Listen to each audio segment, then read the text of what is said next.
Is it just me, or does it feel like there's a lot to be afraid of these days? On the list of top 10 most common fears, we're hitting about 5 out of 10.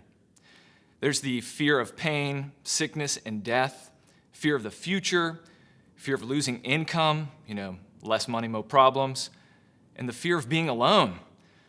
And then on top of that, there's spiders to worry about. But maybe that's just a Todd thing.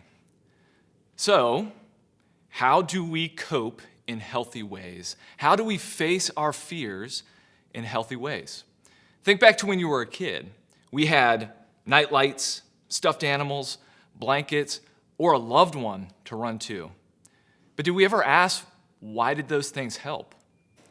As we grow up, it's really easy to put aside our coping methods from childhood and replace them with things like screens to distract, substances to numb, and money to secure. But again, have we ever asked what we hope from how we cope? What are we hoping for from what we're coping with?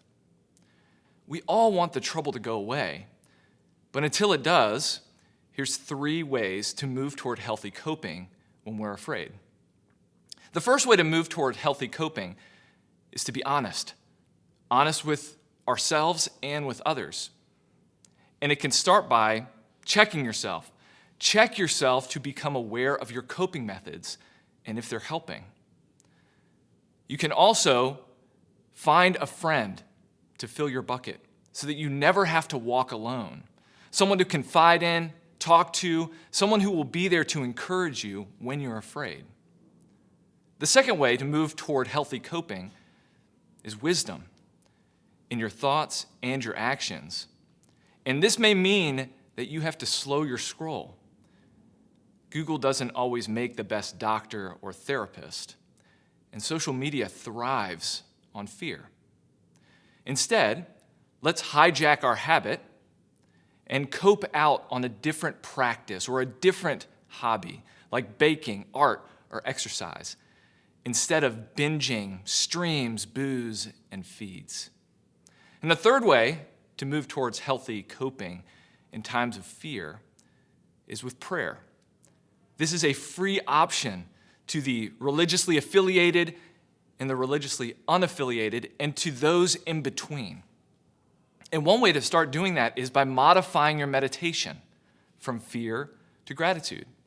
Because if you think about it, fear is just a form of meditation, focused attention. So every time that you feel afraid, be grateful. Be grateful for something. Bring that to mind. And then another prayer is to ask for what you want, which, if we're honest, is ultimately about peace. We all want the trouble to go away because we all want peace. See, this is the hope behind how we cope, but it's also the reason behind Good Friday. You see, in the face of fear, Jesus offered peace. Here's what he had to say. Do not let your hearts be troubled.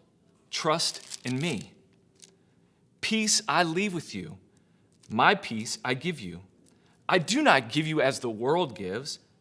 Do not let your hearts be troubled, and do not be afraid. You see, the peace that the world offers through substance, information, and money wants to provide comfort and security and stability. But the peace that Jesus offers is through his death on the cross. Peace with God through forgiveness, peace with the future through eternal life, and peace with ourselves through unconditional love. We all know that the peace that the world has to offer is temporary and uncertain in times of trouble and when we're afraid. But the peace of the cross is trustworthy and certain in times of trouble and when we are afraid. But that's only if Jesus rose from the dead. Peace is the hope behind what we cope, and it's the gift of Good Friday. The question is, where do we go, or who will we trust for peace today and when we're afraid?